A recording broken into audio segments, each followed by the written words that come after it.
ಪ್ರಿಯ ವೀಕ್ಷಕರೇ, ಉಚ್ಚಿಷ್ಟ ಗಣಪತಿ ಚಾನಲ್ಗೆ ಸ್ವಾಗತ.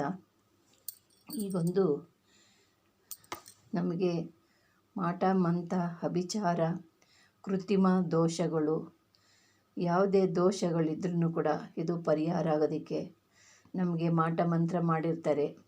ಮತ್ತು ಅಭಿಚಾರ ದೋಷಗಳಾಗಿರ್ತವೆ. ಮತ್ತು ನಮಗೆ ಕೃತ್ರಿಮ ದೋಷ ಇರುತ್ತೆ.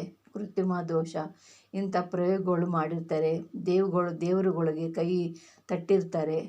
ದೇವರುಗಳಿಗೆ, ಶುದ್ಧ ದೇವತೆಗಳಿಗೆ ಹೋಗಿ ಬಲಿ ಕೊಟ್ಟಿರ್ತಾರೆ. ಅಂಥದ್ದೆಲ್ಲ ನಿವೃತ್ತಿ ಮಾಡ್ಕೋಬೇಕು ಅಂದರೆ ನಾವೆಲ್ಲ ಇದನ್ನು ಈ ಥರದಲ್ಲಿ ನಾವು ಸಾಧಾರಣವಾಗಿರುವಂಥ ಕೆಲಸದಲ್ಲಿ ಮಾಡಿಕೊಂಡ್ರೆ ನಮಗೆ ಅದು ಸಿದ್ಧಿ ಆಗುತ್ತೆ. ಇಲ್ಲವಾದರೆ ನಾವು ಹೋಗಿ ಅವರು ಮಾಡಿರೋಂಥ ಒಂದು ದೇವತೆಗೆ, ಯಾವುದೋ ಒಂದು ಶುದ್ಧ ದೇವತೆಗೆ ಹೋಗಿ ಅವರು ಬಲಿ ಕೊಟ್ಟು ಬಂದಿರ್ತಾರೆ. ಆ ಬಲಿ ಕೊಟ್ಟು ನಾವು ಬಂದು ಮಾಡಿಕೊಂಡು ಬರೋದು ಅಂತ ಸಾಧ್ಯನಾ? ಅದು ಗೊತ್ತಿರೋರಿಗೆ ಗೊತ್ತಿರುತ್ತೆ, ಗೊತ್ತಿಲ್ಲದವ್ರಿಗೆ ಗೊತ್ತಿರೋದಿಲ್ಲ, ಸುಮ್ಮನೆ ಆಗ್ಬಿಡ್ತಾರೆ. ಇದರಲ್ಲೇ ನರಳುತ್ತಾ ಇರ್ತಾರೆ. ಮನೆಯಲ್ಲಿ ಕಷ್ಟಗಳು ಬರ್ತಾ ಇರ್ತವೆ. ಮನೆಯಲ್ಲಿ ನೆಮ್ಮದಿ ಇರಲ್ಲ, ಶಾಂತಿ ಇರಲ್ಲ, ಆರೋಗ್ಯ ಸಮಸ್ಯೆ, ದುಡ್ಡು ಕಾಸಿನ ಸಮಸ್ಯೆ, ಮತ್ತು ಮನೆಯಲ್ಲಿ ಜಗಳಗಳು, ಗಂಡ ಹೆಂಡತಿ ಸಮಸ್ಯೆ, ಮಕ್ಕಳ ಸಮಸ್ಯೆ, ಒಂದ್ರ ಮೇಲೊಂದು ತೊಂದರೆಗಳು ಆಗ್ತಾನೆ ಇರ್ತವೆ. ದುಡಿತೀರಾ, ಆದರೆ ಎಷ್ಟು ಬಂದರೂ ಸಾಕಾಗಲ್ಲ ಅಂತೀರ. ಆ ರೀತಿಯಾದಂಥ ಮನೆಯಲ್ಲಿ ತೊಂದರೆಗಳು ಪ್ರಾರಂಭವಾಗುತ್ತೆ. ಅದು ಏನು ಎಂತು ಅಂತ ನೀವು ಸುಮ್ಮನೆ ಅದರಲ್ಲೇ ನರಳ್ಕೊಂಡು ಜೀವನ ಮಾಡ್ತಾ ಇರ್ತೀರ. ಆ ಜೀವನಕ್ಕೆ ಒಂದು ಪರಿಹಾರ ನೀವು ಹುಡ್ಕೋಬೇಕು. ಈಗ ಅವರು ಯಾರೋ ಹೋಗ್ತಾರೆ, ನಿಮ್ಮ ಮೇಲೆ ದ್ವೇಷಕ್ಕೆ ಹೋಗ್ತಾರೆ. ಒಂದು ಶೂದ್ರ ದೇವತೆ ಹತ್ರ ಒಂದು ಮೇಕೆನೋ ಕೋಳಿನೋ ಏನೋ ಒಂದು ಕೆಟ್ಟದ ಪ್ರಾಣಿದೋ ಏನೋ ಒಂದು ಮಾಡಿ ಬರ್ತಾರೆ. ಹಂದಿ ಕುಯ್ದುಬಿಟ್ಟು ಬರೋದು, ಏನೋ ಒಂದು ಮಾಡಿಬಿಟ್ಟು ಬರ್ತಾರೆ. ಈಗ ಇದ್ದಾರಲ್ಲ, ಎಲ್ಲ ಕಡೆ ಶೂದ್ರ ದೇವತೆಗಳು ಇದ್ದಾರೆ. ಹಂದಿ ಕೊಟ್ಬಿಟ್ಟು ಬಂದ್ರಿ ಅಂದರೆ ಆ ಮನುಷ್ಯ ಮೇಲೆ ಹೇಳೋದೇ ಭಾಳ ಕಷ್ಟ. ಅದರಿಂದ ಮೇಕೆ ಕೋಳಿ ಬೇಕಾದರೆ ಕೊಟ್ಟರೆ ಹೆಂಗೋ ಪರಿಹಾರ ಮಾಡ್ಬೋದು. ಹಂದಿಗಳು ಕೊಟ್ಬಿಟ್ಟು ಬಂದರು ಅಂದರೆ ಅದರದಂಥ ಕಷ್ಟ ಯಾವುದೂ ಇಲ್ಲ. ಅದರಿಂದ ಅದಕ್ಕೆಲ್ಲ ನಾವು ಪರಿಹಾರ ನೋಡಿ ಈ ಥರ ತಂತ್ರಗಳು ಮಾಡ್ಕೊಂಡು ಹೋಗ್ತಿರ್ಬೇಕು. ಈ ತಂತ್ರಗಳಿಂದ ನಾವು ಮಾಡ್ತಾ ಮಾಡ್ತಾ ಮಾಡ್ತಾ ಮಾಡ್ತಾ ಒಂದೇ ದಿನದಲ್ಲಿ ಪರಿಹಾರ ಆಗಲ್ಲ. ಇದನ್ನು ಮಾಡ್ತಾ ನಾವು ಹೋಗಬೇಕು. ಮಾಡ್ತಾ ಏನಾಗಿದೆ, ಒಂದು ದೊಡ್ಡದೊಂದು ಕಲ್ಲಿರುತ್ತೆ. ದಿನನಿತ್ಯ ಅದನ್ನು ಹೊಡಿತಾ ಇರಿ. ದಿನ ಹೊಡೆದು ಅದು ಪುಡಿಯಾಗಿ ಅದು ಕರಗೋಗುತ್ತೆ ಅಲ್ವಾ? ಹಂಗೆ ಇದನ್ನು ಕೂಡ ನೀವು ಒಂದೇ ಸರಿ ಆಗಲಿಲ್ಲ ಅಂದರೆ ದಿನ ಇದನ್ನು ಪ್ರಯೋಗ ಮಾಡ್ತಿರಬೇಕು. ಇದನ್ನು ನೀವು ಮಾಡಬೇಕಾಗಿರೋದು ಒಂದು ಶುಭ ದಿನದಲ್ಲಿ ನೀವು ಯಾವ ದಿನ ಅಂದರೆ ಭಾನುವಾರನೋ ಗುರುವಾರನೋ ಅಮಾವಾಸ್ಯೆ ಹುಣ್ಣಿಮೆ ಇಂಥ ದಿನಗಳಲ್ಲಿ ಇದು ಮಾಡಬೇಕು. ಇದನ್ನು ಮಾಡುವಾಗ ನೀವು ಒಂದು ಬಿಳಿ ಒಂದು ಶುದ್ಧವಾಗಿರೋ ಒಂದು ವೈಟ್ ಪೇಪರ್ ತಗೋಬೇಕು. ವೈಟ್ ಪೇಪರ್ನ ತಗೊಂಡು ಈ ವೈಟ್ ಪೇಪರ್ ಮೇಲೆ ನೀವು ಒಂದು ಕುಂಕುಮ ಮತ್ತು ಚಂದನ, ಬಿಳಿ ಚಂದನ, ಗಂಧ ಅಂತಾರಲ್ಲ ಅದು, ಚಂದನನು ಕುಂಕುಮ ಮಿಕ್ಸ್ ಮಾಡ್ಕೋಬೇಕು. ಮಿಕ್ಸ್ ಮಾಡ್ಕೊಂಬಿಟ್ಟು ನಾವು ಬರೆಯೋ ಎಷ್ಟು ರೀತಿ ಬೇಕೋ ಅಷ್ಟು ಅದನ್ನು ಕಲಿಸ್ಕೋಬೇಕು. ಅದನ್ನು ನೀವು ನೀವು ದಾಳಿಂಬೆ ಕಡ್ಡಿ ತಗೋಬೇಕು. ದಾಳಿಂಬೆ ಕಡ್ಡಿ ಒಳಗೆ ಈ ಯಂತ್ರ ಬರಿಬೇಕು. ಯಂತ್ರಗಳನ್ನ 4 ಮೂಲೆಗಳಿಗೂ ನೀವು 4 ಮೂಲೆ 6 ಮೂಲೆಗಳಿಗೂ ಕೂಡ ನೀವು ನೀವು ವಾಯುವ್ಯ ಕೋಣ, ಈ ಥರ ವಾಯುವ್ಯ, ನೈಋತ್ಯ ಕೋಣ, ಮತ್ತು ಈಶಾನ್ಯ ಕೋಣ, ಆಗ್ನೇಯ ಕೋಣ, ಈಶಾನ ಅಂತ ನೀವು ಬರಿಬೇಕು. ಈ ಥರ ಬರೆದು ಮಧ್ಯದಲ್ಲಿ ಮಂತ್ರ ಇಲ್ಲಿ ಅದನ್ನು ಬರಿಬೇಕು. ಪಕ್ಕದಲ್ಲಿ ಅಂಕಿಗಳು, ಇದನ್ನವೇ ನಂಬರ್ಗಳು, ಅದನ್ನು ಬರಿಬೇಕು. ಬರೆದಾದ ನಂತರ ಇದಕ್ಕೆ ಪೂಜೆ, ಇದು ಪ್ರಾಣ ಪ್ರತಿಷ್ಠೆ ಎಲ್ಲ ಮಾಡಬೇಕು. ಧೂಪ ದೀಪ ನೈವೇದ್ಯಗಳೆಲ್ಲ ಕೊಡಬೇಕು. ಧೂಪ ದೀಪ ನೈವೇದ್ಯಗಳೆಲ್ಲ ಕೊಟ್ಟಾದ ನಂತರ ಯಂತ್ರಗಳು ನೀವು ಬರಿಬೇಕು. ಯಂತ್ರಗಳು ಬರಿಬೇಕು. ಯಂತ್ರಗಳು ಬರೆದುಬಿಟ್ಟು ನೀವೇನು ಬೇಕು, ಇದಕ್ಕೆ ಮಂತ್ರನೂ ಇದೆ. ನೀವು ಈ ಮಂತ್ರನೂ ಕೂಡ ಇದನ್ನು ನೀವು ಯಂತ್ರಗಳನ್ನೆಲ್ಲ ಒಂದು ಬರಿಬೇಕು. ಬರೆದು 51 ಯಂತ್ರಗಳನ್ನ ಮಾಡ್ಕೋಬೇಕು. 51 ಯಂತ್ರಗಳನ್ನ ನೀವು ಒಂದು ಪೇಪರ್ನಲ್ಲಿ ಉಂಡೆ ಮಾಡಿಕೊಂಡು 51 ಯಂತ್ರಗಳು ಮಾಡ್ಕೋಬೇಕು. 51 ಯಂತ್ರಗಳನ್ನ ಈ ರೀತಿಯಾಗಿ ನೀವು, ಇದಕ್ಕೆ ಮಂತ್ರನೂ ಇದೆ.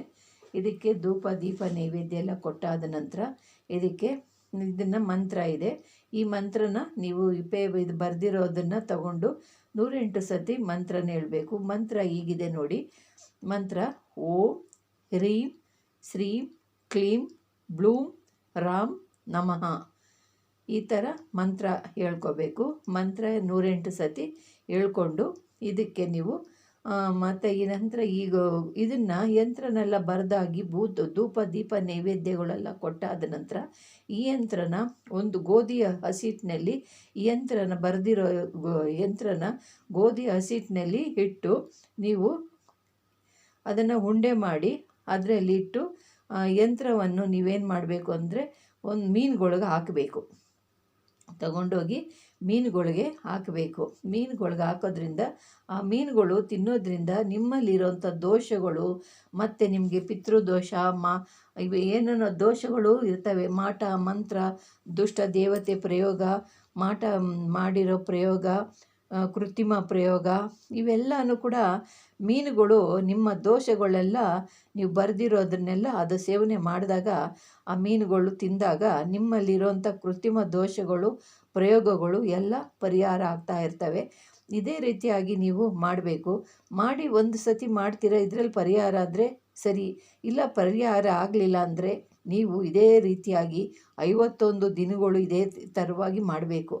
51 ದಿನಗಳು ನೀವು ಮಾಡೋದ್ರಿಂದ ನಿಮಗೆ ಬಂದಿರೋಂಥ ರೋಗ, ನಿಮ್ಮ ಕಷ್ಟಗಳು, ಮಾಟ ಮಂತ್ರಗಳು, ತೊಂದರೆಗಳು, ಕೈ ಹಿಡ್ದಂಥ ಕಾರ್ಯ ಆಗದಿರೋದಕ್ಕೆ, ಇವೆಲ್ಲ ನಡೆಯೋದಕ್ಕೆ, ನಿಮ್ಮ ಕೈ ಹಿಡ್ದಂಥ ಕಾರ್ಯ ನೆರವೇರೋದಕ್ಕೆ, ನಿಮಗೆ ಇವೆಲ್ಲ ನೆರವೇರೋದಕ್ಕೆ ಈ ಯಂತ್ರನ ನೀವು ಬರೆದು 51 ದಿವಸ ನೀವು ಮಾಡೋದ್ರಿಂದ ನಿಮಗೆ ಭಾಳ ಅದ್ಭುತವಾದಂಥ ಫಲಪ್ರಾಪ್ತಿ ಆಗುತ್ತೆ. ಒಂದೇ ಸತಿ ಆದರೆ ಸಾಕು, ಅದರಲ್ಲೇ ಪರಿಹಾರ ಸಿಕ್ಕಿದ್ರೆ.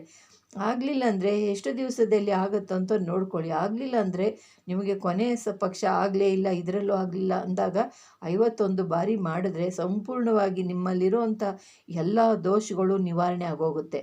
ನೀವು ಬೇರೆ ಸಹಿತ ಕಿತ್ತು ಬಿಸಾಡ್ತಾರಲ್ಲ ಹಂಗಾಗೋಗ್ಬಿಡುತ್ತೆ. ಈ ರೀತಿಯಾಗಿ ಮಾಡಿ ಹಿಂಗೆ ಮಾಡಿಕೊಂಡು ನೀವು ಮಾಡೋದ್ರಿಂದ ನಿಮ್ಗೆ ಅದ್ಭುತವಾದಂಥ ಫಲಪ್ರಾಪ್ತಿ ಆಗುತ್ತೆ. ನೀವು ಎಷ್ಟೆಷ್ಟೋ ದುಡ್ಡುಗಳು ಖರ್ಚು ಮಾಡ್ತೀರಾ, ಎಷ್ಟೋ ದುಡ್ಡು ಖರ್ಚು ಮಾಡಿದ್ರೂ ಕೂಡ ನಿಮಗೆ ಸಿದ್ಧಿ ಆಗಲ್ಲ. ಎಲ್ಲೆಲ್ಲೋ ಹೋಗ್ತೀರಾ, ಎಲ್ಲೆಲ್ಲೋ ಎಷ್ಟೆಷ್ಟೋ ಲಕ್ಷ ಖರ್ಚು ಮಾಡಿದ್ವಿ, ಏನೂ ಫಲ ಆಗಲಿಲ್ಲ ಅಂತೀರ.